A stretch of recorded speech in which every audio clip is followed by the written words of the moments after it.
if I get an early pick, I'm just taking names. There's no point to take Strat, right? Like, is there a point to take Strat in a best ball format? And you have changed your name to Stephen A. Swift. You are the leader. You are a different group of Swifties. And I think Jameson Williams is going to outscore. He's going to outpoint Amon-Ra St. Brown this year. The stats are kind of fugazi, man. Come on. Let's go. There's like 50 feet of shit and then Kyler and Everson. I think it's a buying opportunity for the Chiefs, actually. You ever see me take Bryce Young as a quarterback, even as a backup?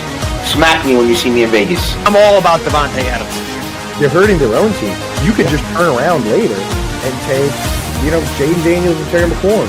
I just go, what the fuck are they doing at running back?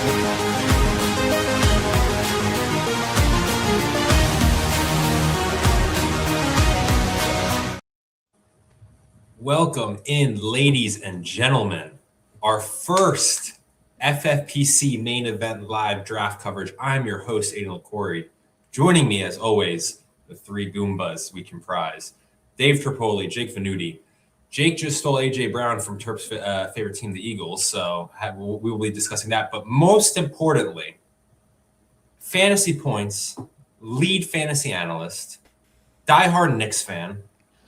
You've seen him on our show, you've seen him on his many podcasts, or you've seen him in our FFPC draft streams at the OG Fantasy. Theo Gremminger, ladies and gentlemen. Theo, thanks for hopping on the show for us. Yeah, back at it. I couldn't make it in for a best ball draft with Terp, so I'm in here covering the main event with you guys, which is a lot of fun. But Terp, we're going to get a best ball in pretty soon. Yes, we are. 100%. But I'm actually in a slow main now, and a couple of buddies sent me their slow main board, so be interesting to see where a couple guys end up. Starting to see some ADPs really fire up. I saw Carnell Tate in the 4th round today, guys.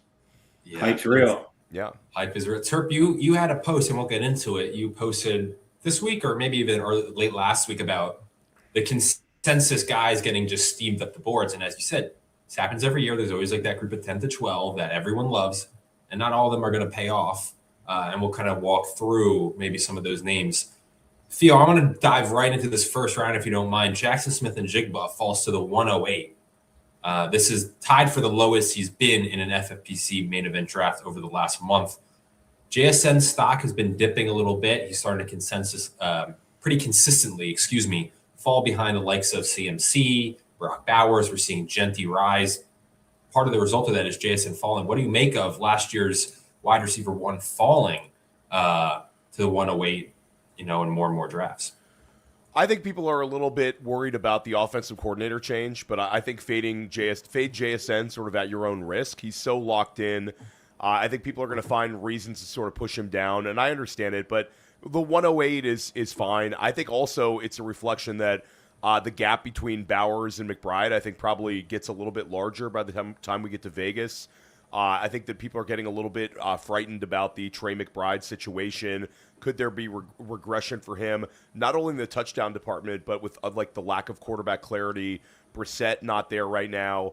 Could we see some Gardner Minshew? Could we see Carson Beck way earlier? So I think structurally you're starting to see a lot more people push Brock Bowers into that 105, 106 range, especially with the fact that Colston Loveland is this big wild card where you don't know where he's going to end up inside of round 2. I saw him go at the 212. I've seen him go as high as the 206.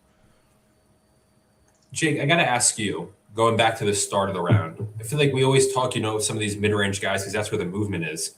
I haven't asked you, you're received the 101. Most drafts, it's Jahmyr Gibbs or Bijan Robinson. Is there a so-called right answer? Is there a clear guy, or do you think those are, interchangeable? You can make the case for either one at the 101. Who are you taking? I would probably go Gibbs just based off what Dan Campbell's been saying. I mean, he literally has no competition now with Montgomery gone. Pacheco is just a strict direct backup. I think that they're truly going to use him as a workhorse. I think he's going to see 350 to 400 touches. And I think the Lions offense is better than the Falcons, and I think they'll put up significantly more points. So if I had to choose, I would lean Gibbs, but I mean, Bijan is also a stud, and I don't think that Brian Robinson is as good as Tyler Algier is or was. But if I had to go, I would go Gibbs. So what about you? Are you Gibbs, Bijan? Where are you at in the 101 kind of between those top two guys? I agree. It's definitely Gibbs for me. I don't think it's like clear cut or anything crazy. I think as we get closer to Vegas, you're going to see Chase move up a little bit more to get into that number 2. I'm not saying Bijan's a fade or anything crazy like that, but people, the wide receiver crew is still out there. People that love piss and yellow, and Chase to me is the leader of that pack. And we all know that Burrow's healthy. He's going to get the ball to Chase a ton. That team defensively is not very good in a division that's getting better.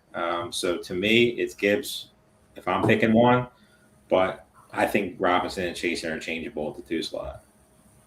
Theo, we have an Eagles fan in Terp. We have a Patriots fan in Jake. Obviously, the A.J. Brown to the Patriots has been baked into his ADP, since draft started. It's been pretty much known that was going to be his destination post-June 1st.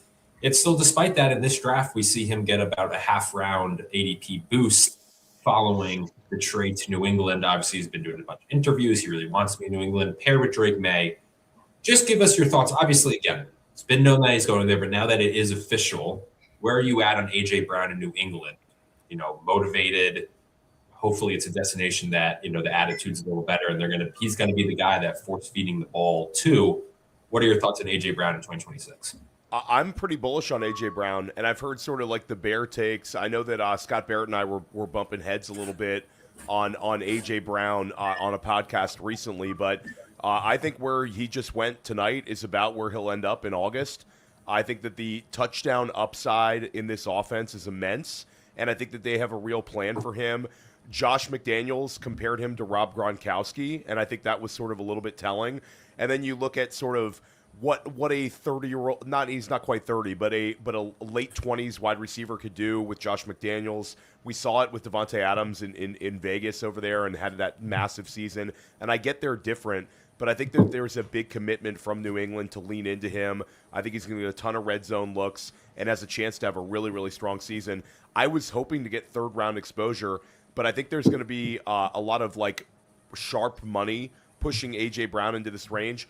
We saw a drafter that the 4 of us would think is one of the best drafters in FFPC, and I saw him take A.J. Brown in this similar range this week in a slow main event. So there's going to be some really sharp people pushing him up the board. Jake, are you as bullish on A.J. Brown and for fantasy as I know you are in real life? You were posting about him. You're excited about the arrival. Obviously, he's going to help the Patriots. Do you believe that his success on the field and the benefit to the Patriots is going to result in fantasy success, to reward, I should say, the 2nd-round ADP? Yeah, like Theo said, McDaniels did compare him to Gronk, so they're obviously going to have huge plans for him. He's a significant upgrade over Diggs last year. Everything from catching the ball, separation, I would much rather have Brown on the field. And I think that, adding him and Dobbs, Dobbs will take a little bit of the pressure off of Brown. Last year was, Diggs was the one, pretty much just the alpha. And, he was over 30 years old. But I think with Brown, it's the clear-cut wide receiver 1. I don't see him having anywhere below 120 targets. And him and Hunter Henry should be both heavily used in the red zone as the passing options. Obviously the resident Eagles fan. A.J. Brown, we again know he's been going to depart for months now. We've obviously talked about Devontae Smith pretty heavily on this show. If the answer is not Devontae Smith, A.J. Brown's departure helps what Eagles' offensive weapon the most for fantasy purposes? The answer is obviously Devontae Smith. He is wheels up. I think by the time we get drafted here in Vegas here in a couple months, he's going to get right around that 2-3 turn pretty comfortably. The hype's going to start coming. New OC, new regime, calling plays now. The A.J. Brown thing, from my perspective, being an Eagles fan, he was my favorite Eagle. I had to change my profile picture because of this. A.J. Brown is very dear and near to my heart. God forbid, guys. Terp had to didn't want to do it. A.J. Brown is my favorite. He might be my favorite football player in the game right now. So having him go to the Patriots, obviously sad. It's really hard not to see all the hype that's going to be surrounding him. I agree with Theo and Jake. I think he's even going to get pushed up higher. At the end of the day, if you look at some of the guys that are getting around him, Saquon Barkley, still people are a little sour. What happened last year? It wasn't great. O-line getting older, whatever. Kenneth Walker, nobody really seems to be loving that click this year. Yeah, I know he got paid a lot of money, but KC has a little bit of influx, I guess, right now with the wide receiver room and Rice. Who knows? Obviously, Mahomes coming off a major injury, and Xavier Worthy, Travis Kelce, old. And then Devon A-Chain, is Malik Willis going to dump the ball off, or is it going to be just, I know he got paid too. So I can see A.J. Brown moving up even higher to get closer to the Drake London, Chase Brown, range. But it's a great fit overall. But from an Eagles perspective, it's definitely Devonta Smith. It's 1,000% wheels up. But if you had to ask the question besides Devonta Smith, I think Dallas Goedert is one that's going to take a little bit of a step up. Yeah, Goddard, we brought him up this week, and I know Scott was high on him, and I know a couple people at the site are at his tight end 15 price tag, but he's sort of a cap target ceiling type guy. So I think it has to lean into Devonta Smith. And I think just as like a general rule, if you're fading Devonta Smith, and I see some people in the chat didn't like what you said, if you're fading Devonta Smith, then you should take Mekhi Lemon in round 8. Because if you think Devonta Smith is not going to break out, then it probably means that Mekhi Lemon maybe sees a similar workload to Devonta Smith, and then the market is not baking it in. I'm bullish on Devonta Smith having a career season. Never finished higher than wide receiver 15, but he has averaged 15 points per game twice in his career. So him getting up to like 17.5 points per game, that puts him into like a justifiable pick right where Terp is talking about him. Real quick. You, John, David, I don't log into the chat because I feel like I can go off on tangents sometimes if I'm reading the chat and comment. You can enter any league I'm in. I'm in a best ball league. It's going to be live here on YouTube in a week and a half or so. Come join, watch me pick Devonta Smith, and we'll see what happens. Yeah, so you can literally draft against Terp live. Go ahead, Jake. Two things about the Eagles. One was the games that AJ Brown hasn't played. I was just looking this up. Goddard averaged around in FFPC scoring 16 points per game when Brown wasn't on the field. And Smith, since the 3 games at 2024 and 2025 that AJ Brown didn't play, Smith had 29 total targets. So averaging 10 targets a game is, pretty impressive. And I wouldn't expect 10 every game, but I could see him getting somewhere around the 8 or 9 range on average. I got to ask because I want to, before we kind of move on, question from Iron Daddy 3943. Theo, I'll direct it to you. He saw that the Bills were interested in Alvin Kamara. Where would you rank Cook if that trade does happen to go down? For me, I would leave James Cook alone. I wouldn't move anything because of another running back coming to Buffalo. I think that the days of trying to find reasons not to draft James Cook have sort of like that ship has sailed. And it's the one thing that Kamara would do is it would ruin the narrative that James Cook could have like a resurgence in terms of the number of targets. But look at what the guy's been able to do in the 30-something catch range the last couple of years. I think where James Cook is going is fine. It would probably push him down to like a little bit more of like the 201, 202 type ADP range. I think that's probably what it would happen, but it wouldn't scare me off of anything.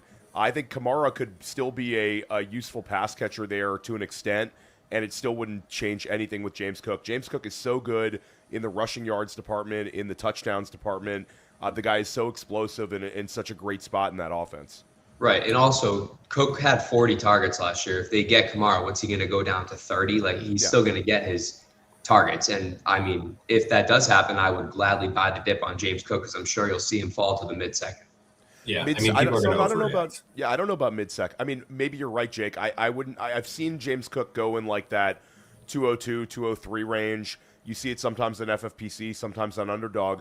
But just for as many times as I see that, I see people pushing him into consideration at like the 107 range. So I think there's still a lot of steam for him, and I'm not sure what the Kamara thing would do to that. The thing also, they're going to be running Josh Allen less and less each year to try and preserve him, which means there's going to be more touches to around if this trade even goes down. I have to ask Theo, just your thoughts. You're watching Malik Neighbors in a charity softball game run to first base. And as much as us in the fantasy football community tend to overreact, I don't think people are overreacting to this. He does not look like he's going to be ready based on purely that run. He does not look great. He's kind of in a free fall ADP wise. You know, the Giants do have a lot of exciting pieces. Who knows if he's going to be ready to start the year? What are you doing with Malik Neighbors in draft rooms with the information that we have available to us right now about his recovery? Yeah, so I'm in one main event right now, a slow one that I'm splitting with Dan Williamson, and we passed on Malik Neighbors in a similar range, and we took T. Higgins this week inside of the 4th round. I just think the lack of clarity with Neighbors, it's an absolute mess right now. I understand the appeal of him, but like Team 10 here, taking him as their wide receiver 2, it sort of forces Team 10 to continue to play catch-up at the wide receiver position. So structurally, you're going to have to see Team 10 like lean into probably another wide receiver in round 5. And then if I take Neighbors right now, I'm probably pushing it and taking another wide receiver in round 6 and using him as like a hammer that comes in at some unknown point in the season. So he's changing the way you're drafting structurally. I understand the upside of Neighbors. Neighbors is unbelievable, but this feels like an absolute mess right now. And it's something where I probably won't have too much Malik Neighbors at this point until we get some sort of clarity. Will that burn me? I don't think so. I think that this could end up being a 6-7 game absence. And then if there's a potential ramp-up period, it could be even uglier. Yeah. Terp, I got to ask you, how surprised are you to see Rome Odunze go before Luther Burden in this draft? Very rarely, if at all, has ever happened before. Obviously, the news came out this week on the foot for Odunze. It's self-reported. Self-reported, like clearly, like he's worried about it.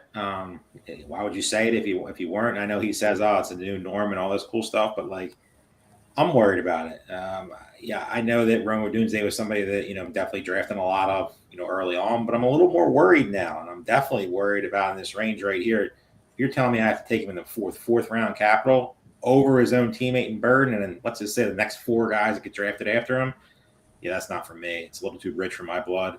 Everybody loves the Bears offense. Everybody is excited about the Bears offense this year. Obviously Burden taking the next step. Could he be this year's JSN? A lot of people are, calling him that. Obviously the hype around Loveland right now, like Theo was saying, I could see Loveland getting up there in the mid-second round.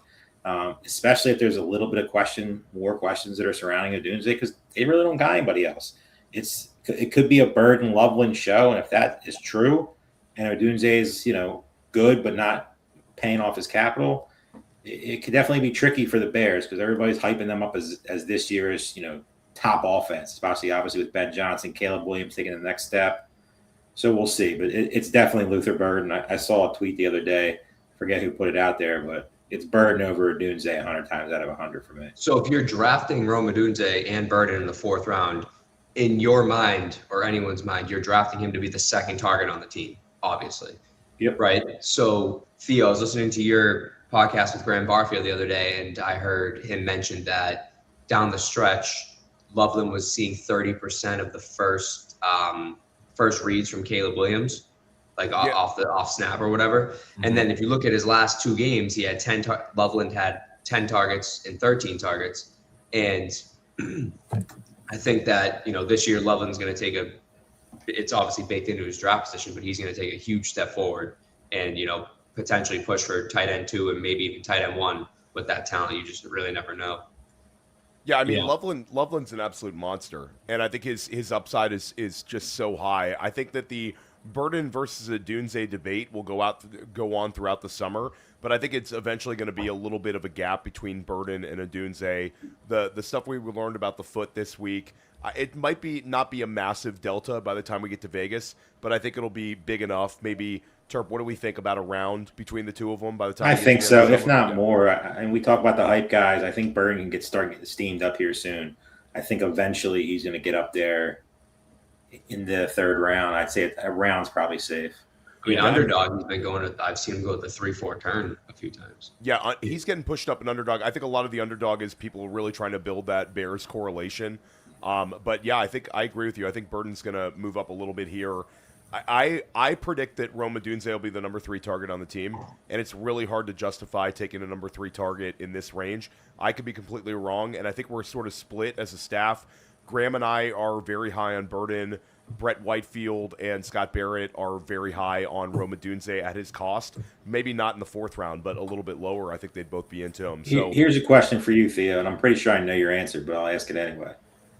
Loveland versus McBride. Is there ever a time baked in everything when it comes to cost and everything that you're taking McBride? Yeah, I mean, I've heard some really sharp people that have come on my podcasts on the Loveland over McBride thing, but I think McBride's reached a point where I'm clicking on him. I took him at the 201 in a 350 the other day. I get it. There's a lot of fear and everything like that in the marketplace, and I certainly have it as well. But he's an absolute target hog, a magnet for targets, and I think he's pretty insulated when he starts getting into that like early second round range. I'm just going to mix in a ton of Colston Loveland and a ton of basically, regardless of McBride, I'm going to have a ton of Colston Loveland exposure this year. But head-to-head, I'm still slight lean to Trey McBride. I'm going to have him ranked ahead when my rankings drop. My last thing on the whole Bears offense is my old friend Allen Robinson chimed in on Odunze's foot comments, and he said, I believe he had a similar, if not the same injury, and he said he was just never the same after that. Obviously, he was older than Odunze, but it's just not what you want to hear. I also did want to clarify, I mean, you guys are right on it. This draft is just a little different. In the last month in the FFPC main event, Burton's been going at the 411, so right on. Odunze's been going at the 601. So really, this draft Jedi here in the second spot, also known as Hugh John David in the chat, pushed Odunze up his board. Theo, I got to ask you, we don't, when these big, it was kind of an interesting question because it was posed by my dad to me at the dinner table tonight.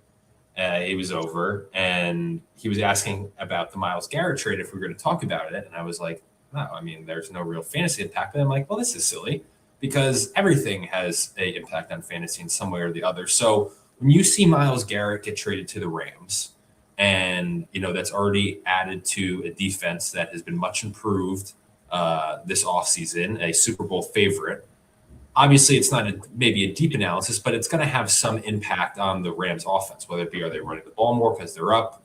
Does that impact Stafford, Puka, Devontae? So my question to you essentially is, when you see Myles Garrett get traded, fantasy-wise, where does your thought go? Does it have a big impact on any of these Rams-like offensive players, or there maybe scheme that they're not scheme they're going to be running, excuse me, the game plan they're going to be running? It's a really good question, and I actually talked about it when it happened in regards to the AFC North, and could we end up seeing a little bit more of a shootout, going from Myles Garrett to Jared Verse. Verse is still good, but he's nothing like the absolute weapon of mass destruction like Myles Garrett is. Could we see a little bit better game flow for a couple of those AFC North teams, and Cleveland specifically? Could they get in a little bit more of situations where their defense is going to be struggling? But from a Rams perspective, I just think the Rams are probably pretty easy to predict, especially with regards to Puka Nacua. Nakua's going to end up with a 30% plus target share. He's just so effective, and everything runs through him. So he's like a really easy click, I think, where he's going in that top 5, top 6 range. I think it becomes more interesting when you're talking about finding running back value. I like drafting a little bit of Blake Corum this year, and I know there's going to be people who think it's stupid, and Kyron Williams is the guy. But Blake Corum has massive contingent upside. He had over 700 rushing yards last year, 6 rushing scores. I think if that does happen and they do get this unbelievable defensive effort and the defense starts being a little more lights out, could Blake Corum be the guy that's a little bit of a closer for them in the second half of games? Could we see him push up to 1,000 and double-digit touchdowns and getting him in that range where I'm able to play catch-up at the running back two spot in sort of hero RB builds and stuff like that? So I'm a little bit into Corum there. I think Kyron's kind of fine where he is. I don't click the button on Kyron. I understand the argument. This has been Sean McVay's guy. Fading Kyron has been really, really bad the last couple of years, but I'd rather take the cheaper Rams back in round 9 or so when he's going. Jake, any thoughts on kind of the Rams offense as a whole post Myles Garrett trade, or kind of same thoughts as you've been having? I pretty much agree with what Theo said, and I agree with the Corum take as well. I remember towards the end of last year, I wrote down a note to definitely look into drafting Corum this year. I mean, to end the season, he was putting up a good amount of, he had 12, 13 touches a game. He was definitely eating into Kyron's workload. Yeah. And also, Kyron has been healthy for 3 years in a row. And I'm not going to say that, this will be the year he's going to get hurt, but he wasn't the most durable player coming out of college from what I remember. And if he was the most durable player his first couple of years in the league. Right. So if he went down, would we be talking Corum as a weekly top 12 top 15 running back? Probably. 100%. And he has standalone value where he gets drafted in the 7th or 8th round. So I'm in on Corum at his ADP. Kyron's kind of a fade for me right now. Okay. Yeah. I mean, I remember we had text, you, me, and Terp in the Goombas group chat, our instant thoughts as soon as the regular season ended. We were already like, all right, let's write them down now. Who are our guys? Just knowing what we know now. And Corum was, I think, a consensus guy for the three of us. Terp, many congrats to you. Big day for you and your love, Christian Watson, signed a big contract this week. There were times that we thought Christian Watson would never pan out. But, he busted out last year, finally, delivered on the talent he's had, signed a big contract. My question to you is, where does his ADP rise up to? Because I think he's going to keep rising. Does he get into the fourth round, or does he kind of stay in this fifth round range where he's been going? I think he probably stays in the fifth. Mm-hmm. A lot of receivers. I can honestly see him getting, a couple tickles in the fourth round. I mean, I know I'm a Christian Watson stan. I'm his number one fan. I have a tattoo on him, a tattoo on my body of him. I love Christian Watson. Not really, that was a joke. But he just got paid. They don't really have any target competition there. Obviously, we all worry about the injury risk. But if the injury risk is and he's healthy, they're going to get him the ball. They're going to get him the ball a ton. And we all love splash plays, and we all love, obviously, the potential of, big numbers in the playoff rounds and the rounds that are, the most important. And when it comes to Christian Watson, that's him. And Jordan Love, as you saw at the end of the season last year, started to look at him more.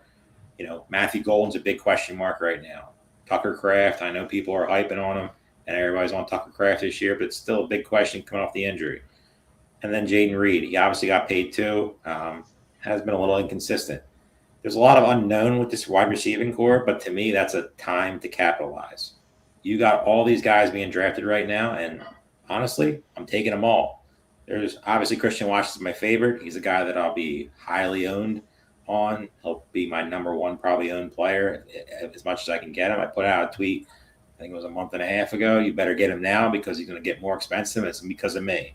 And Jake knows, and Theo knows, I'm going to keep drafting the guy. And it's going to work out. And when it does, we're going to be here at the end of the season, and Christian Watson's a name that, I remember last year coming off the injury and some of the best balls, I took him in the last round. And I remember Aidan, you specifically looking at me like, come on, man, what are you doing? I did, yeah. And thought it was for the bit. We all know the potential's there. He's a very, very, very good receiver.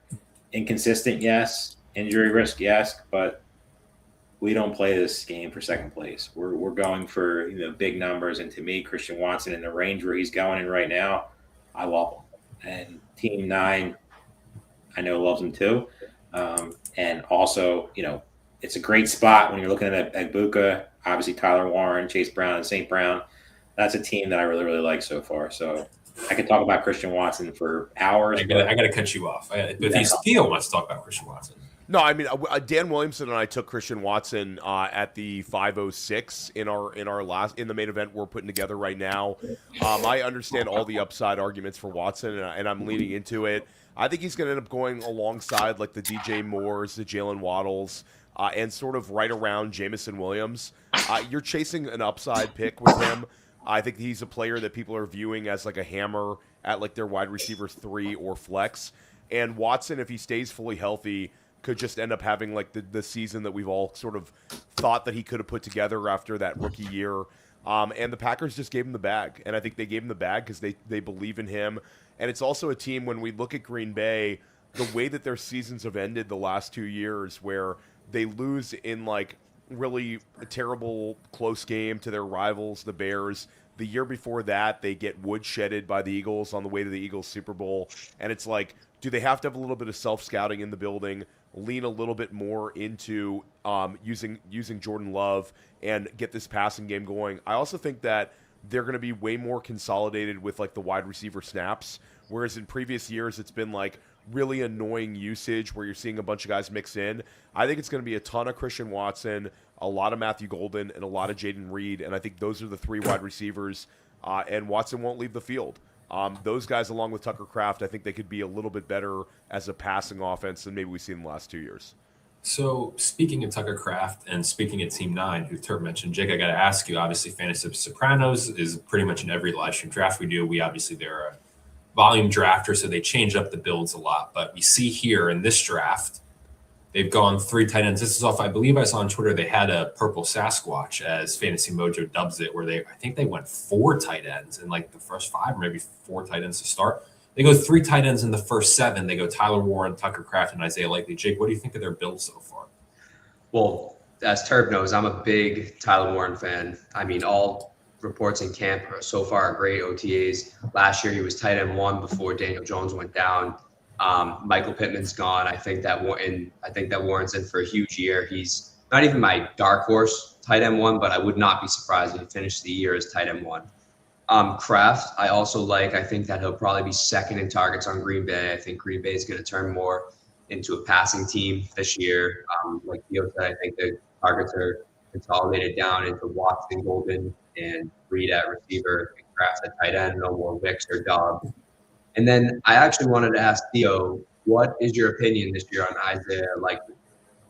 Are you in on him? Or? Yeah, no, I'm all over Isaiah Likely. I see that Fantasy Soprano took him. He took him in the hard way as well. Likely, people are sort of making fun of me in the YouTube comments on my own shows because I end up talking about Isaiah Likely so frequently. But if we're fading neighbors, how can we not be into Isaiah Likely? He projects as potentially the Giants' #1 target earner this year. And I think even with the healthy neighbors, he'd be a great bet to be the #2 target. I think a lot of those wide receivers are sort of uninspiring and will kind of cannibalize each other. But I think Likely takes a massive step forward in terms of everything. And I think that they're going to lean into him. Harbaugh's got a plan for him. He followed Harbaugh over. He was the most coveted tight end in free agency this year, and he chose to go with his former head coach. And when you look at Jackson Dart being able to maneuver in the pocket, extend plays, sort of some of the off-script stuff, I think Isaiah Likely will end up being the guy that he's looking for as well. So I think we're going to get a lot of targets for him. And when we get a chance to get tight ends that can lead their teams in targets or at least be locked in #2 targets, those are exactly the kind of guys we should be targeting here. So I like Fantasy Sopranos, the way they put this together. Went very heavy purple. I like the Warren pick. Tucker Kraft ended up being a nice value, and then he just continues taking Isaiah Likely whenever he's on the board for him in round 7. Are you at all worried about Tucker Kraft's ACL injury, or what's your opinion on that?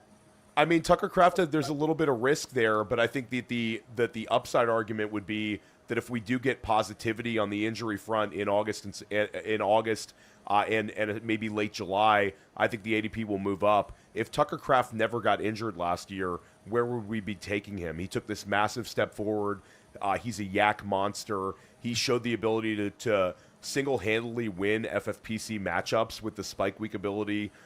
So I get Tucker Kraft, but I think sort of the upside is worth the risk when you're having to take him inside of round 6, especially for a high-volume guy.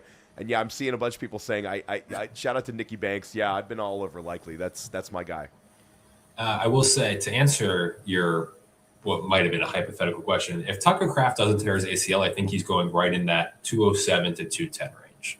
I think he would have had that good of a season.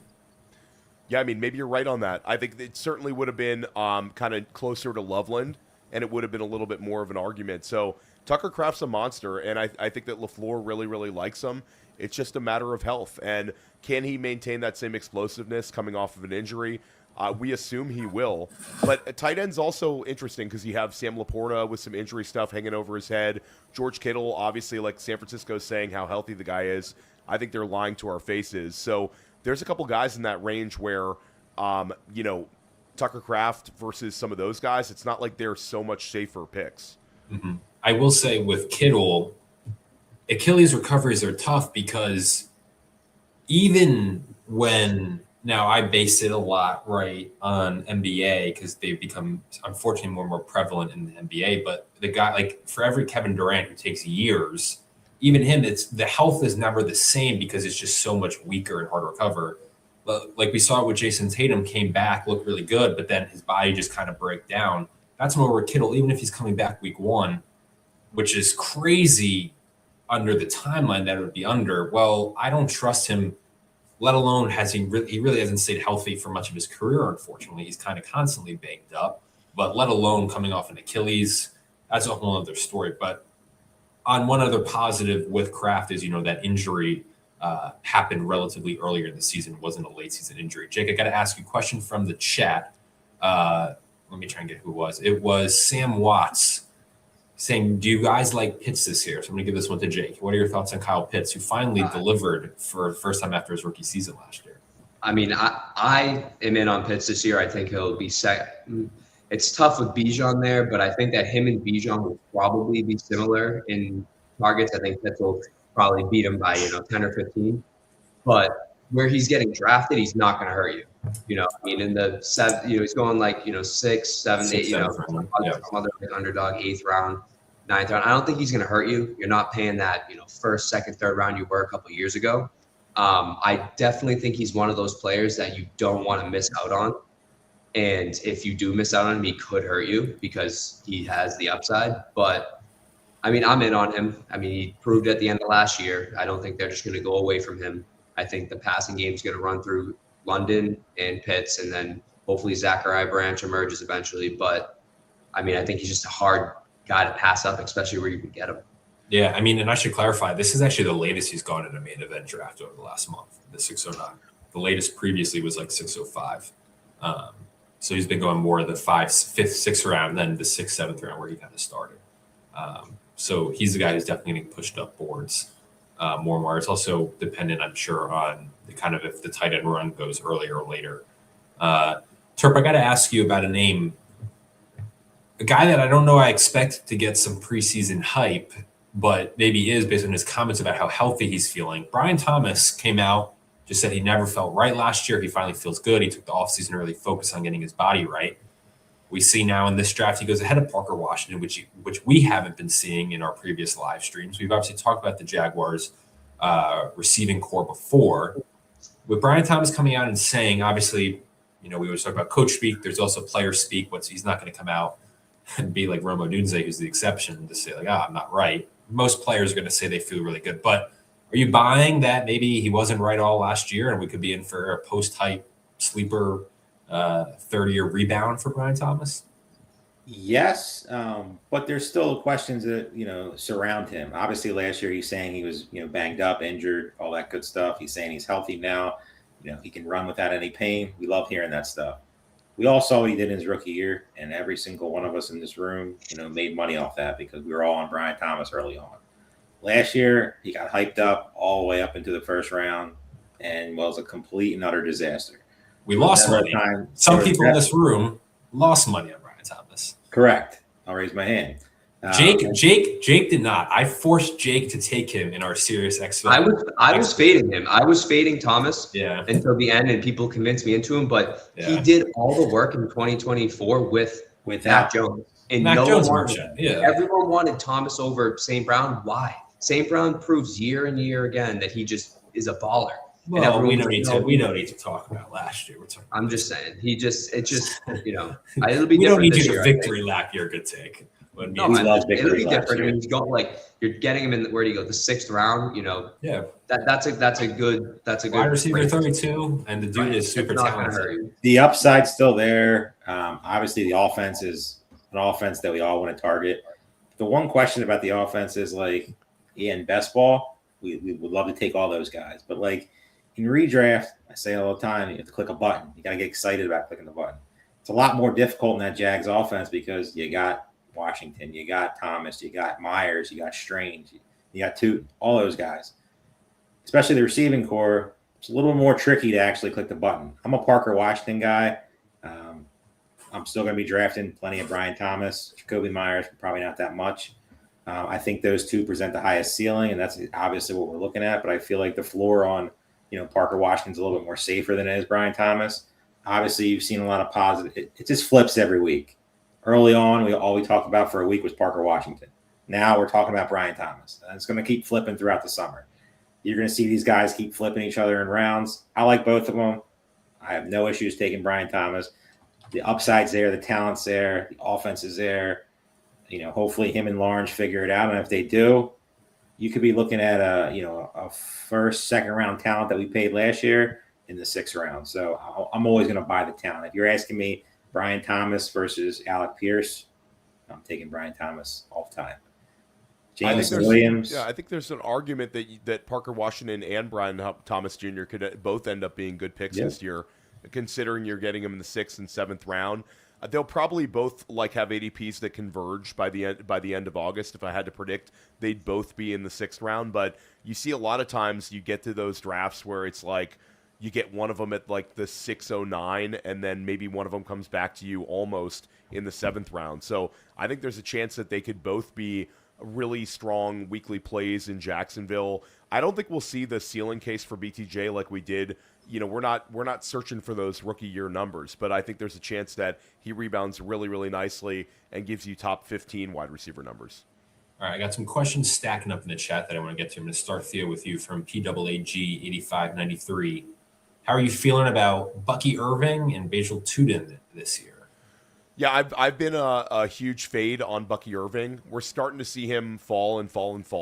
At some point, Terp, he's going to reach a point where we have to mix in a little bit. But I'm not sure that this is going to be the low. What did he go in this one? About the 509, 508? Yeah, 508. 508. So, yeah, Bucky Irving goes at the 508 here. I get the appeal, but the vibes are terrible.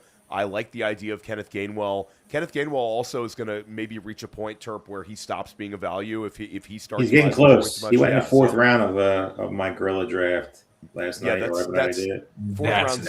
Yeah, that's too much. Yeah, I mean, I got him in the 8th round of a 350 maybe like 2 weeks ago, and that felt great, but that feels like it's going to disappear. So I think they're interesting. Tootin's one where, especially if you're a higher volume player, I think you want to have some access to Tootin. There's some parallels between Basil Tootin right now and Chase Brown heading into year 2. And I've said that one a couple times where it's like, is Chris Rodriguez the Zach Moss in this situation? And we end up getting this like hyper athletic back who gets use in the screen game, can rip off big long runs, and also is probably effective around the goal line. So I think Basil Tootin's interesting. We passed on him in the 5th round, but Dan and I had him in the queue. And I think it's another player that I'm going to kind of keep an eye on all summer. He's very polarizing, but he's also very, very interesting. All right, Jake, you're no. I got to get to this question for you, Jake. All right. I got to get this. It was your not biggest. I'll get back to you on Tootin, but from Sam Watts, biggest 1st round fade, and why is it CMC? I mean, it depends on if you're a volume draft. If you're doing one draft, I'm probably not taking CMC. But if you're doing 100 drafts, you need to have at least 5% of him, because you saw what happened last year. He could burn you. You need to have a little bit of him, but he's not someone that if I'm doing one draft, I'm not targeting him. I'd rather have Genty over him. I'd rather have Taylor over him. But I think it all depends on the volume. For sure. And it's a volume fade too. I mean, he's not only older, but last year he had 413 touches. Right. You start going over the 400 touch category. It's sort of like what we saw last year with Saquon, where Saquon was coming off of this unbelievable season, but I think the volume caught up with him a little bit. CMC, we do have all that insulation in the pass catching ability, but that's sort of like wear and tear. I know he's next level, but 400 plus touches is an absolute ton for a player his age. And he had like no runs over like 20 He wasn't yards. efficient last year. He wasn't explosive or efficient last year. He was a volume monster. Coming into the stream, Terp, we were talking last week about players that we don't want to miss out on, that could explode.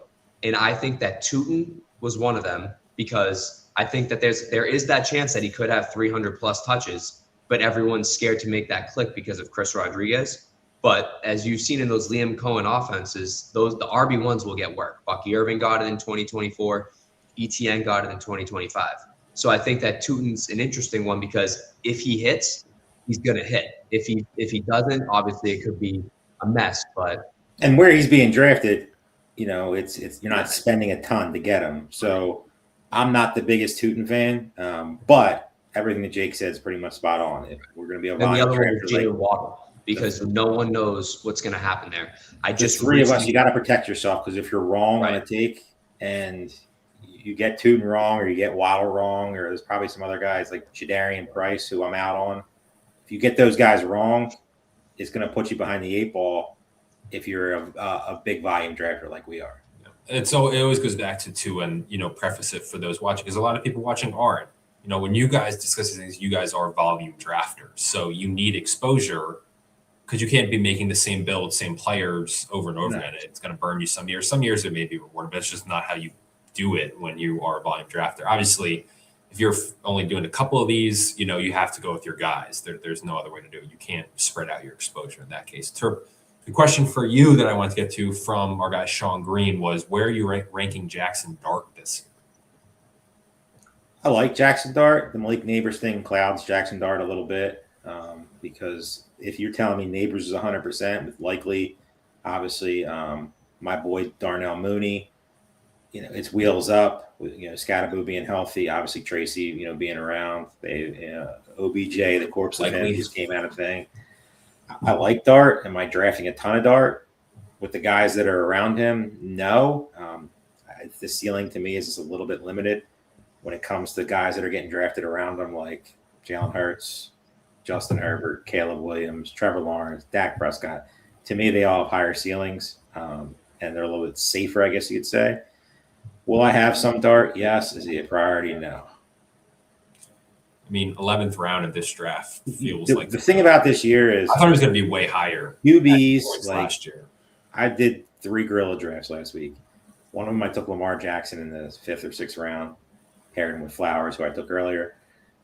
If you take a quarterback early, you watch some of these guys that are getting drafted in the 9th, 10th, 11th, 12th rounds, the 14th, 15th, Baker Mayfield, Tyler Shaw, those guys, you're like, would I really be sad if they were my starting quarterback? No.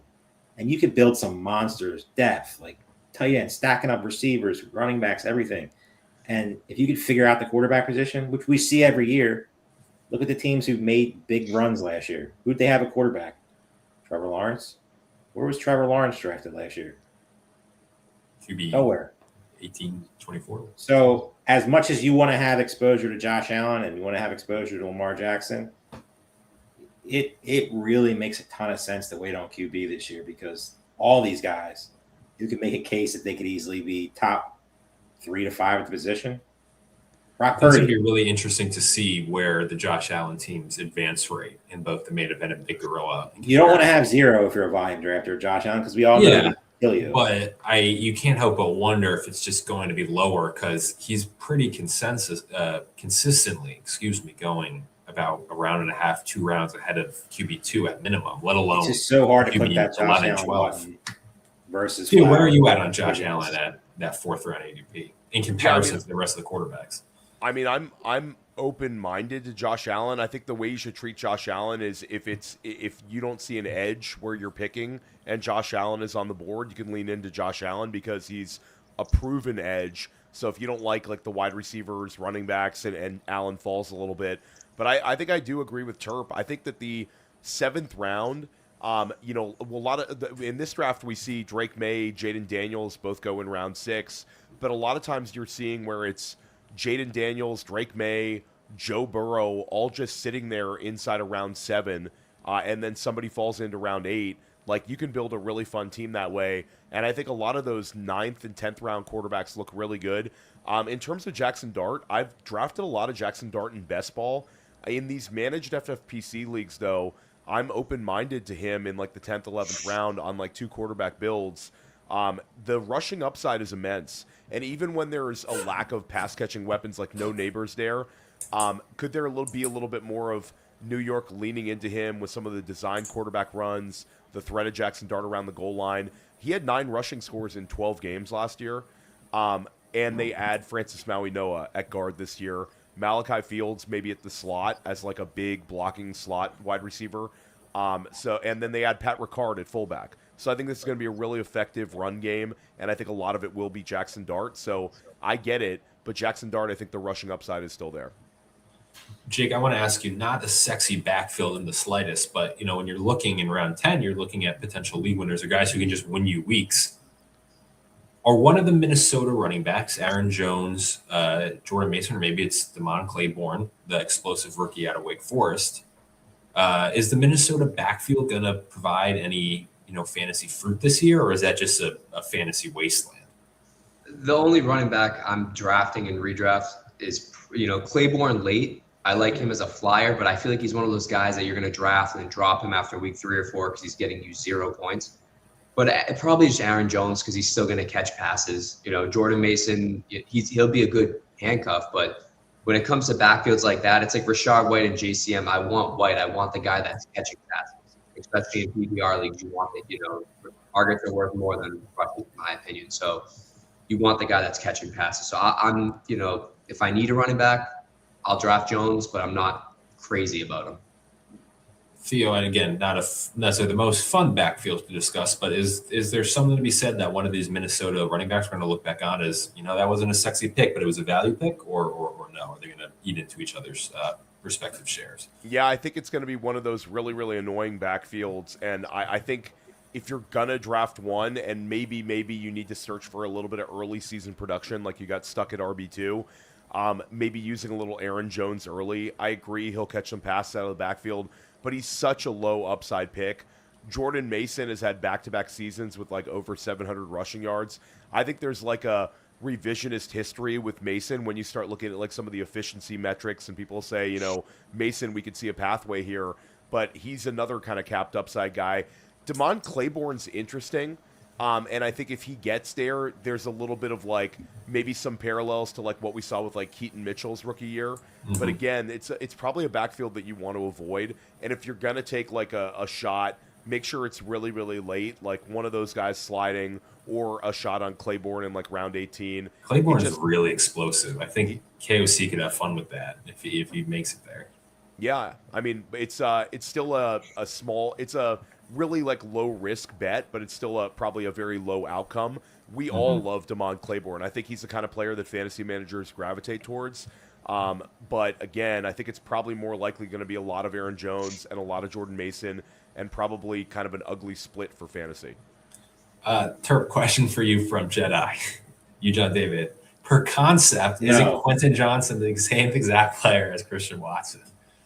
This guy's killing me today. Why is Jedi coming at Terp so hard? I noticed this in the chat. I mean, it's just. Still haven't seen him join the league on the 16th. When he joins the league, I'll answer his question. I think we love a good troll in the chat. I love trolls. As long as they're respectful. Substance with your trolls, though. If you're just going to troll, it just doesn't make any sense. Quentin Johnson, you gotta watch that man run routes, and he looks. I think Quentin Johnson's not a bad player. I'm not going to say but he runs routes like nothing Quentin I've Johnson's ever seen. The guy that I actually like this year. Give me some QJ at wide receiver 42. I think QJ's fine. I was talking to somebody we all drafted. Like a best ball player, not to I think he's both. I mean, we look at that team and everybody loves Justin Herbert this year. Me and Jake were having a conversation with another guy before today, and we were talking about Justin Herbert going, he loves him. He loves Justin Herbert. Everything's Justin Herbert. But the thing with Justin Herbert is, obviously, if you think he has that QB1 upside, QB2, QB3 upside, whatever, who's going to come with him? Is it going to be Ladd? Everybody seems to like Ladd this year, but there's still questions. He didn't add anybody. Look at the Dolphins offense when Tua was healthy, Hill was healthy, and Waddle was healthy. If Mike McDaniel is going to get the best players the ball. The best players on the team, in my opinion, are Ladd, Quentin Johnson, and Hampton. Correct. So he's going to get those 3 players the ball. And I think that offense is going to put up a lot of points. They're going to be a fast-paced offense, and they're going to be they're going to be exciting to watch. I think they're going to be, one of the higher scoring offenses. Keaton Mitchell. They have Njoku and Gadsden. A lot of nobody loved Rondé Gadsden more than I do when they got Njoku. Brian Drake loves Rondé Gadsden more than you do. It's a shame because Rondé Gadsden would have been a guy that I'd be drafting a ton of. Theo, where are we at on Jalen Waddle? I think Waddle's fine in that range. I mean, there's been a good track record of traded wide receivers having great fantasy football success. We see usually at least one of them every single season. The vibes right now for Jalen Waddle are pretty strong. Gave up a first rounder, a third rounder, a fourth rounder to get him. Sean Payton's talking him up, and I think we've already seen it. Bo Nix's rookie year, how he can really elevate his number one target. And I do think they lean into Waddle heavily as that. So I'm into Waddle. I think Waddle's fine. I think that round is really the comfort level in round 5 is wide receiver. There's a number of wide receivers that I think are really interesting in that round. We talked about McLaurin on previous pods, but like that Waddle, Watson, Jamison Williams kind of group, and then I know there's a lot of people on DJ Moore. I think that's a nice little stretch of wide receivers that all have like a pathway to delivering for us in fantasy. Theo, can I ask you before he gets kind of kicked off the screen as I scroll up? We had talked about Carnell Tate briefly pre-show. I think you mentioned you saw him go in the 4th round. Now, entering this draft, the ADP, there's about a half round separating Tate and Jordan Tyson. There's a 2-round difference in this draft. Every expert that we've had on the show, I've actually asked them this question. Every single time they answer, oh, I prefer Jordan Tyson over Carnell Tate. Yet we see kind of the gap is beginning to grow with Tate getting pushed up, Tyson staying stable, but we're seeing more and more difference in their picks, despite it feels like everyone and their mother's on Jordan Tyson, but clearly Carnell Tate's getting the love and he's the one getting pushed up boards. Is that just the Olave factor, that Tyson's, maybe the second target there while Tate's the clear one? Talk me through kind of this Carnell Tate rise and if you're buying it. No, I'm absolutely buying Carnell Tate. I've been on Carnell Tate as the wide receiver 1 in this class for forever, and I'll continue to do so. And I like Jordan Tyson a lot. I have a ton of exposure to Jordan Tyson in FFPC Dynasty, and I'm open-minded to taking Jordan Tyson as like a late 6th round pick, early 7th round pick. Dan and I took Jordan Tyson in our main event, our slow main event. And I understand the appeal to him, but I think Tate's going to be the one that's going to steam up more and more throughout the summer. Carnell Tate's got a lot of juice. And when we look at the track record of Brian Dable fast-tracking wide receiver 1s that are brand new to the team that he's running, like, people hate this one. They hate when you bring up what Stephon Diggs did and what Malik Neighbors did. And I understand those guys are exceptional talents, but Brian Dable made the entire offensive game plan structured around those guys. We saw so many first read looks for Neighbors. We saw that incredible target share. And then with Diggs, it was like Diggs was one of the best draft picks of the wide receiver position that we've had in FFPC for the last 10 plus years, his first year in Buffalo. Easily. It was 6th round pick, and he was the wide receiver 3, challenged for wide receiver 1 overall. So I'm not saying that Tate has that sort of upside, but when you see Tate available in like some of these 6th rounds, I think it's ridiculous. I think Carnell Tate should be drafted higher. This is probably about where we're going to see it in August. I think Carnell Tate's awesome, and I think that not only the focal point of the passing game in Tennessee, but I think he's going to be the focal point of the entire offense. Tyson's really talented player. You bring up Olave, but Olave, if he stays healthy, is a target magnet. I think Tyson could put up strong points per game numbers, but with Carnell Tate, his number 1 wide receiver competition is Wan'Dale Robinson, and then the running backs with like Pollard and whatever we get from Spears and Singleton, that's also a little bit uninspiring versus I think the workload we're going to see consistently for Travis Etienne. So I'm into Tate big time. I think Tate's a really fun click. Got steamed up tonight, but I think we'll start seeing this more and more. Yeah, and I've mentioned on previous shows, I think for those who watch college football, Tate gets dismissed by people, box score reading or tuning in even just in a more casual setting, that Ohio State kind of hides their receivers just because of how stacked they are at that position. That, elite, truly elite guys, he might, Jeremiah Smith was the one there, and Carnell Tate would have probably been the number 1 receiver on every other team in the country except for that one. And that's reflected, him going 4th overall. A lot of excitement about the Tennessee offense. Even Wan'Dale's the top 10 pick. We see Gunnar Helm going the 13th here. So kind of a potentially fun offense to kind of track. Jake, I wanted to ask you a question here. And I lost. Oh, Patrick Mahomes. By all accounts, not all accounts, but he's looking pretty good. Some accounts are saying he's really pushing it and might be ready for round 1. Seemingly every year for the last couple of years, we've gotten Mahomes at a lower and lower price point. It just feels like eventually that price point is going to pay off. And you're going to be saying, wow, we got Patrick Mahomes here in round 12. Is kind of this 12th, 13th round ADP because of the uncertainty with the ACL injury going to be looked back at a value, or do you think there's even guys going in the range or behind him that you just feel it's a safer pick? Where he's going is fine. I just don't see the upside for QB1 anymore. His weapon, he doesn't seem to have that, he doesn't have that Tyreek Hill anymore. Like Rashi Rice is in jail, has all these injuries going on. Literally. He can't get on the same page with Worthy, and then they have like Jalen Royals and all those other guys, and it's just I don't see like the QB1 upside anymore with Mahomes. I think he's going to be, the QB1 overall upside. I think he could still be back in quarterback one, obviously probably even a mid quarterback one, but I would rather take flyers on guys like Dart and Caleb Williams, Herbert, guys that, you're drafting later that, next year they're going to be going in the 5th, 6th, maybe 7th round because they're pushing that quarterback one overall. I just don't see the upside with Mahomes anymore. That's where I'm at with him. And Theo, do you mind maybe commenting a little? You're one of the soundest fantasy minds in the business.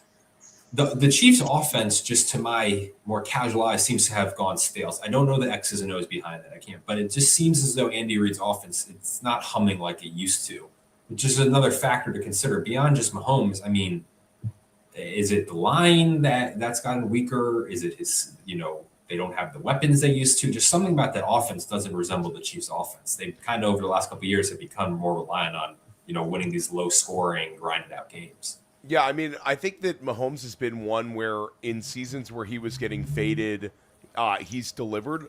This year it feels like you can't say purgatory pick with Patrick Mahomes, but it does feel like more of a structural pick with Patrick Mahomes. And regarding the Chiefs' offense, I do think that they're going to lean a lot more into the running back position. I get Kenneth Walker. There's not like a ton of steam with him, but I do think they're going to lean into him. I think he'll get the most touches by a Chiefs running back easily since Jamal Charles. So I wonder what that offense is going to look like. And then you worry a little bit about Mahomes coming off of an injury. His ability to throw off of the move is just such an exceptional weapon that he has. Does he lose some mobility this year? Is he a little more hesitant to run this year? All those things sort of go through your mind. And I also think people are not building Chiefs correlation like they used to. So Mahomes just falls. It's like it used to be you take a Travis Kelce, you take a Rashi Rice, and you want to squeeze in that Mahomes. You're not really seeing like too many like Kansas City stacks being built in these sort of big tournaments either. So it's a lot of factors. Am I open-minded to catching up with Mahomes a little bit? I don't know. I just haven't really been clicking that button. I don't know if fading him is the right word, but you sort of tell the truth when you're on the clock, Terp.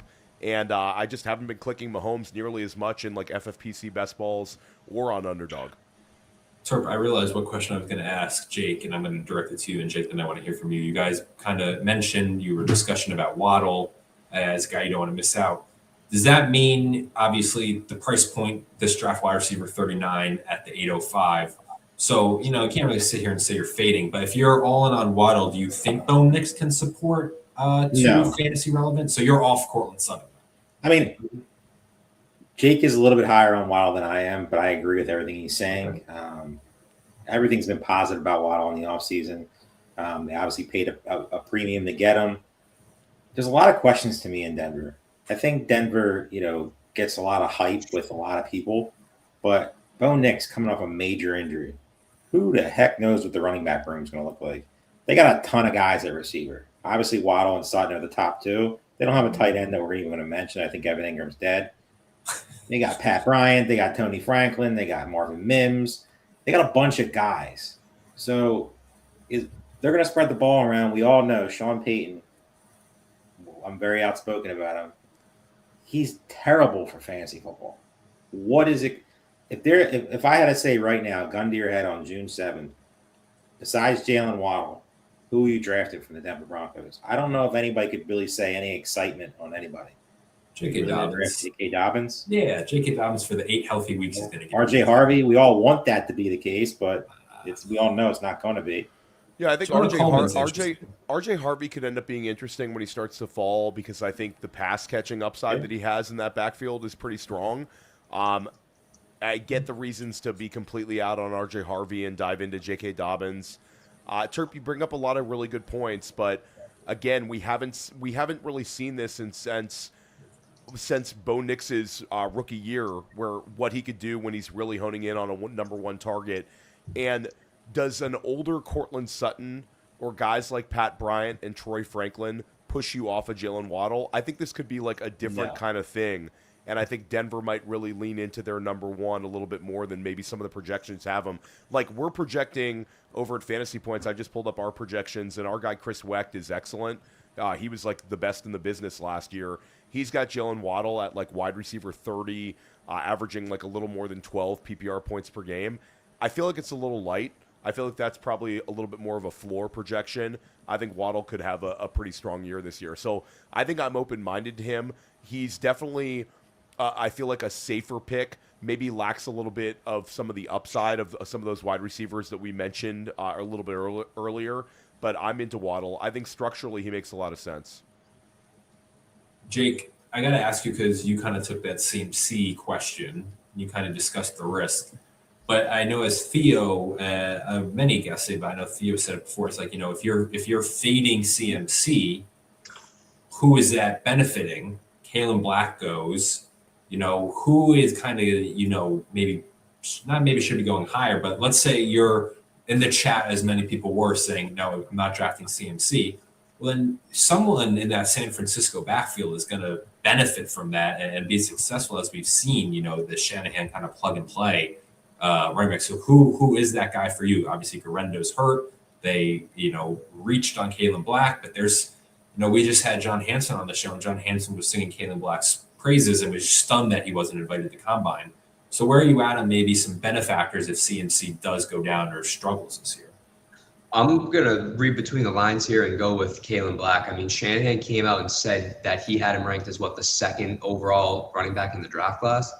So I'm going to stick with Kalen Black. I don't think Jordan James is very good. I think Garendo's done. I think he just had he had some type of surgery, right? He should be back, they were saying, but he's missing a couple months. Yeah, I think he's done, but I would take flyers on Kalen Black. I mean, Jordan James is fine too, but I think the upside there is with Black. And I think if CMC did go down, it would be like somewhat of a timeshare, maybe like 70-30. I don't think we would see 90% Kalen Black and 90% Jordan James as we see McCaffrey, but I think I'm in on Black as the backup this year.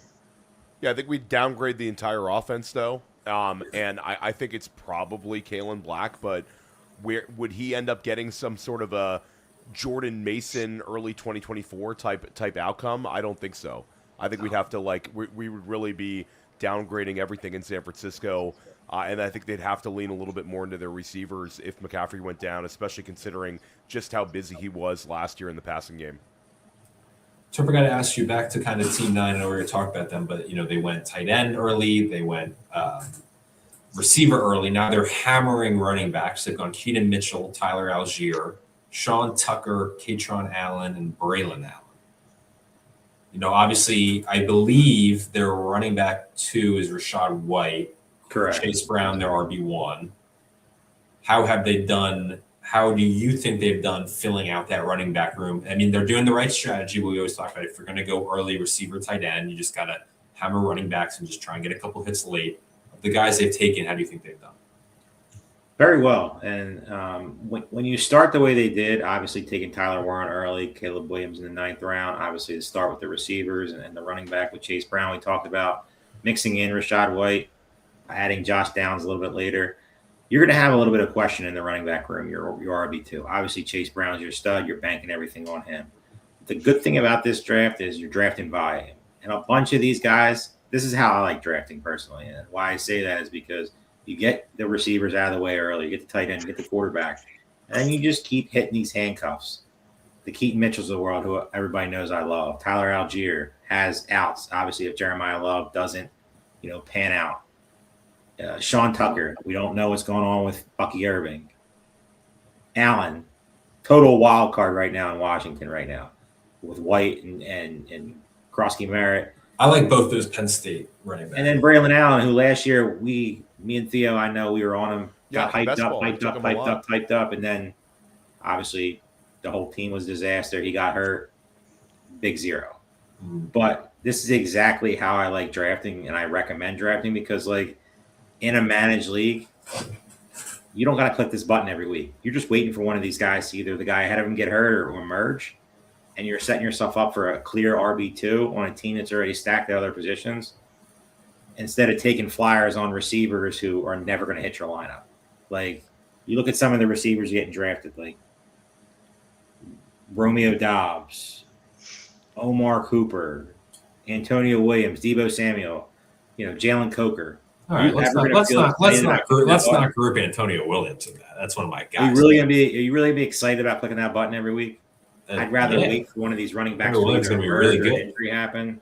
So the overall structure of this team, I very much. That was so disrespectful to Antonio Williams, grouping him with the. Everybody likes Antonio Williams this year. He's a pretty hyped up guy, especially obviously. But the price isn't terrible. 13th round. It's not terrible at all, but flyer receivers sometimes they get you in trouble, especially because if you got to put them in a flex, I'd rather have my guys lined up and worry about that RB2 kind of piecemeal. Theo, I'm scrolling back up here.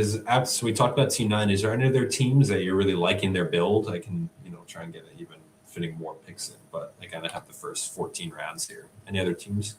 Oh, Theo's muted. Sorry about that. My dog was barking in the background. I really like what team number 1 did structurally at the beginning with the Gibbs, Hall, Loveland start. I think that was really strong right there to get that tight end insulation with Loveland. And I've liked the idea of Breece Hall in this like 2-3 turn range. I think Hall is a really strong value right now. Could we see the targets get back up to like the 70-80 target range? They paid him the bag, and I think you're getting a little bit of like the quote-unquote bad team discount with Hall. But Hall at like the beginning of the third, I think, is really, really strong. So I like what they did there. And then coming back with Luther Burden, Terry McLaurin, getting Parker Washington, I think they have enough juice. I probably would have not gone with one of those running back picks. I probably would have just stopped a little bit and gotten away from like the Chris Rodriguez there and gone with another position. So I don't like their back half nearly as much, but I do think that the beginning was really strong. And then guys, come back to me. I'm going to look through the other builds, but I did like that the way that they handled the number 1 pick. Jake, any teams that caught your eye besides a couple that we mentioned? I like Team 7's build. I like the Genty A-Chain start. I think there's a lot of upside with both those running backs, a lot of passes. And then I like, I love Smith, Flowers, Harrison Jr. has the upside, BTJ has the upside, Metcalf. I know some people hate on him, but he still has that connection with Rodgers. I like that receiver room. I'm not that big on Ferguson this year, but he was probably one of the better tight ends available. I might have went Kincaid or Goddard over him personally, but I like Robinson, Golden. Quarterbacks are fine.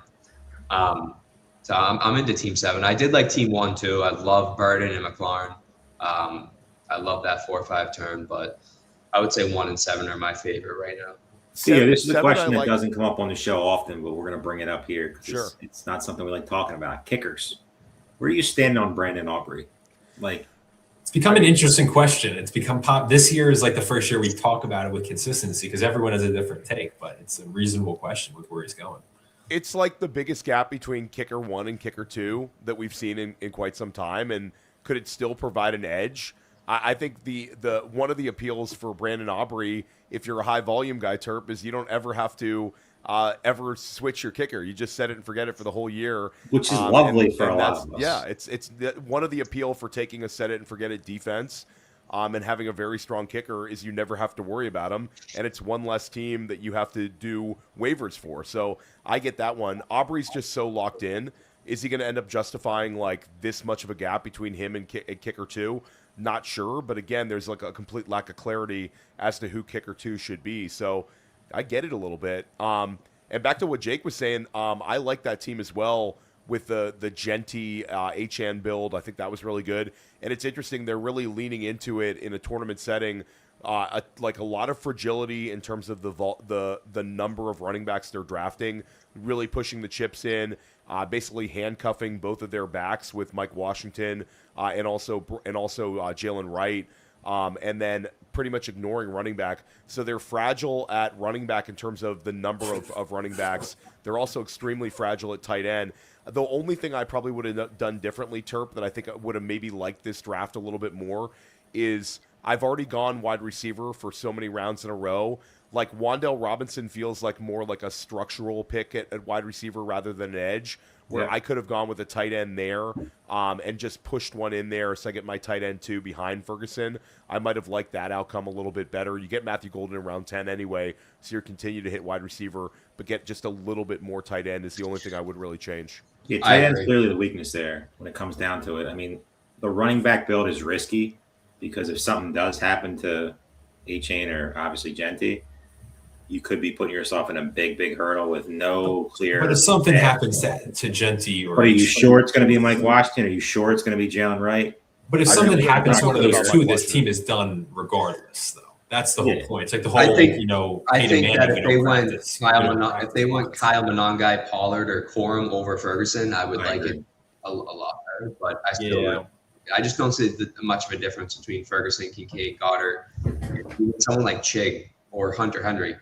I think Hunter Henry scores 10 touchdowns this year in his sleep. There's a lot of upside tight ends that he is not taking. The Wandale and Golden himself in a receiver. The Wandale and Golden pitch, which I do like both those players, they just feel a little bit greedy within the build. If it was me, I'm stopping after DK. And you can only start 4. So it's like, you already have 5 solid receivers. Do you really need Wandale and Golden? Probably not. He could have stopped after DK and been probably fine. It's easier to find a receiver to pick up off the waivers than a running back, I feel like. I wanted to get back to Jake though real quick, because Jake, you've mentioned Hunter Henry like twice, like super enthusiastic about Hunter Henry. I just was curious about that one. He's one where certain people are bringing up there's increased target competition, and then also Eli Raritan, but it seems like that's one of your guys this year at tight end. Just curious why. I am a Patriots fan, so I do pay more attention to the Pats than most teams, but I just feel like I think that A.J. Brown actually helps Henry because now there's someone else in the red and Doug. I think there's someone else, 2 other people in the red zone that you have to key in on, and A.J. Brown and Dobbs, and people are going to forget about Henry. Julian Hill's gone. I don't think Reardon, he is a stud, and I think he will be good. I don't think he's going to be much of a factor this year. But I think that people are just forgetting about Hunter Henry. He had 7 touchdowns last year when he was splitting a lot of the time with Austin Hooper. Hooper's gone. I don't think Reardon plays nearly the amount of snaps that Hooper did last year. And I think that Henry's going to be on the field for close to 75, 80% of the snaps throughout the year. And I think that 10 touchdowns is not out of the question for him. Yeah, no, just an interesting take. I haven't heard a whole lot of enthusiasm on Henry. I know that's your team. So, yeah, man, appreciate that, Jake. We'll see. What the people want to hear, though, is Jedi is asking Terp for you to grade his team. Scroll up, please. For the record, before Terp goes, obviously, though, Dunes, I think we talked about, I think he did a good job for all the trash he's talking, but he is team 2. He started with Bijan, Jeremiah Love, ETN, our 3 running backs, and we talked about Odunze. He's a big Odunze believer. Carnell Tate, Laporta, Chuba, Kincaid, Goddard, Quentin Johnson, his first 10 rounds, and then Dart, Stafford, double tap at QB. Trey Tucker, Denzel Boston, Kalen Black, Chris Bell, and Ted Hurst. Oh, I love Chris Bell and Ted Hurst. I love those rookie receivers. Tarek, what are you thinking? F-? I'm going to be 100% honest with you. I don't think it's that bad. This is a solid team. Let's be honest. This is a good team. I personally love starting off. I'm getting Bijan or Gibbs. Jake knows this. I love starting Bijan, Breece Hall, Travis Etienne. I feel like you give yourself such a massive advantage. So, you sub Love in there. Nothing, Love has obviously the draft capital, the potential. Am I the biggest Love guy this year? No, but that's still not a terrible pick. We talked about Odunze. That's fine. Carnell Tate, I love. He's going to get steamed up, as we both talked about. Laporte to the back has me a little bit worried. The only thing I probably would say no to is the Hubbard pick. It's not that I don't like him. I don't really feel like it fits the build. When you already have the first 3. Goddard, solid. Jordan Tyson's right there. Jackson Dart, fine. Stafford, fine. The only thing that I've been on very outspoken with is taking Jackson, or not really Jackson Dart, but let's say Matthew Stafford. If you're taking Matthew Stafford without Devontae Adams or without Puka Nacua, I don't do it. I'm not saying it's a bad pick. I'm very pro-stack in all formats. I don't care what it is. If Matthew Stafford explodes in the championship rounds, getting it through your league, that's fine.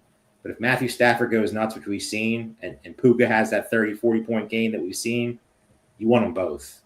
So to me, I'm using my capital somewhere else on a different, potential, whoever that is. Trey Tucker. I like this team. I'm going to be dead honest. I think Ted Hurst is going to be really good. I don't hate Stafford. The Ted Hurst thing is, we'll say that for another show. Okay. I don't understand that hype. It's not Chris Bell. Off the ACL. I don't know if he's going to be ready, but we'll see. I am not. I would give it a B plus maybe. I really wanted to trash the guy. I didn't know it was his team because he's been torturing me in the chat. Not really torturing me, but just trolling. He's been ribbing you. But his team isn't that bad. So overall, good job. Yeah. And I want to say how bad your team is. I really enjoy that. It's one thing you guys know about me. If I see a team that's bad, I am not going to sugarcoat it. No. But overall, not a bad team. Yeah, I like what he did. I was just going to say, I wonder how the team would have turned out if you went Jordan Tyson instead of Chuba Hubbard and chased like a wide receiver upside there. Something like that. I mean, he clearly loves the rookie receivers, as us fantasy folk love. He's going to drop them by week 6 when they're doing literally nothing.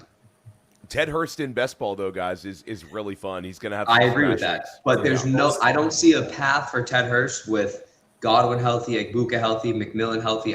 He's maybe the 5th target, even after Gainwell. Gainwell will probably out-target Ted Hurst.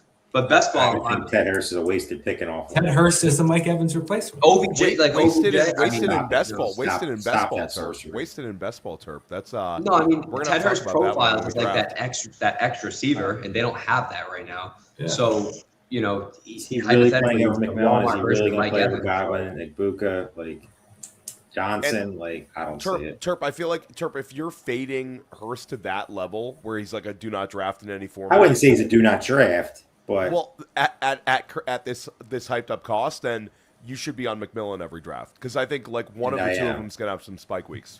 And McMillan's one of my highest end players. Can we just go to the fact that 2 defense were drafted by one team? I don't have any words for no that. free.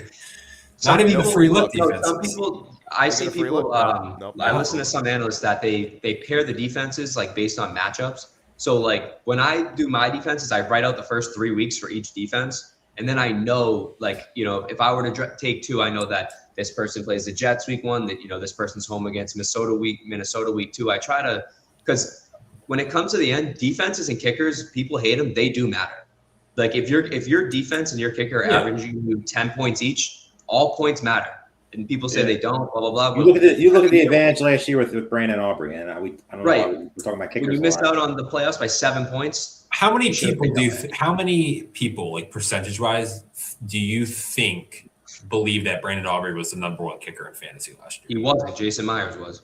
Yeah, I know you know that. I'm asking the percentage of fantasy. I bet you 90% of people think he was based on the ADP. I would say higher than that, including myself right now. But it's sort of the could we call him the Josh Allen of kickers, where we don't know he's going to be the number 1, but there's a very good chance he's going to be the number 2. Are we at that point with Brandon Aubrey? Yeah, and he's going to win. He's going to win you weeks. He's going to win you weeks. The dude, like Steve G says, the dude kicks touchdowns. That's it. I like that. He does kick touchdowns.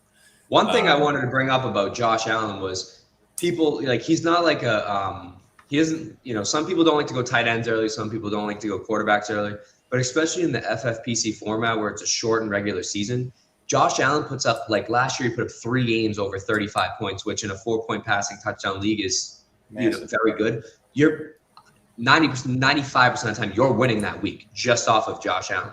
You know what I mean? Like he's a game changer for fantasy football.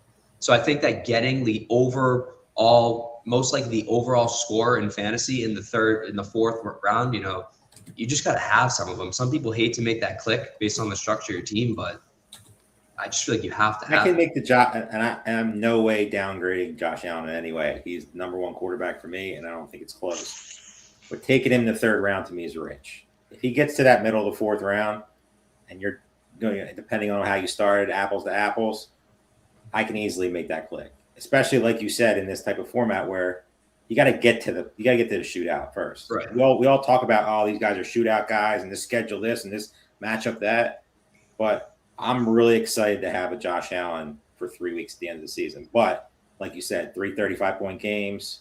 Obviously, the ceiling is immense, and he really doesn't have too many clunkers. So I agree with everything you just said.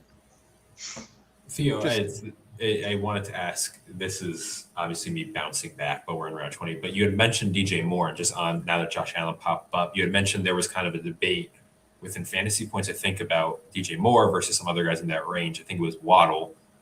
Are you a believer in DJ Moore? Obviously, a lot of the advanced metrics are not kind to him last year in Chicago. Yeah, I guess I'm not like completely closed-minded to DJ Moore and FFPC. What's interesting is like DraftKings, he's a locked-in 4th-round pick. Underdog, we've seen him come up a little bit. FFPC, he's okay. I don't see the like ceiling outcome season that I think some are on, but I do think we've been waiting for a number 1 target, like a very clear number 1 target who's going to get a solid target share in a Josh Allen offense. And I do think that's what we're going to get from DJ Moore out the gate. Yeah, like if we look at like last year, it's a little bit of a leap of faith that he's going to fill into this role, but I think they believe in it and they gave a 2nd-round pick. That being said, I don't have much DJ Moore in any best ball or redraft yet, but I did pick up a lot of DJ Moore when he was like super cheap in Dynasty. So I guess my exposure is there in the FFPC streets, but I don't know. I'm not like completely closed-minded to it, but I haven't been clicking the DJ Moore button. Graham Barfield's a little bit higher on DJ Moore than I am, sort of internally at Fantasy Points. And I'll double-check where we have him in the projections. Let me double-check that one. DJ Moore, wide receiver 29. So he's literally side-by-side with Jalen Waddle, projected to average like over 12 points per game, but not get that ceiling outcome like I know some other sites are saying. Yeah. Well, that's going to do it for us here. I just want to say props to the 12 drafters. A nice hour and 25-minute FFPC Main Event Draft. Beautiful, guys. Beautiful. Gotta love that.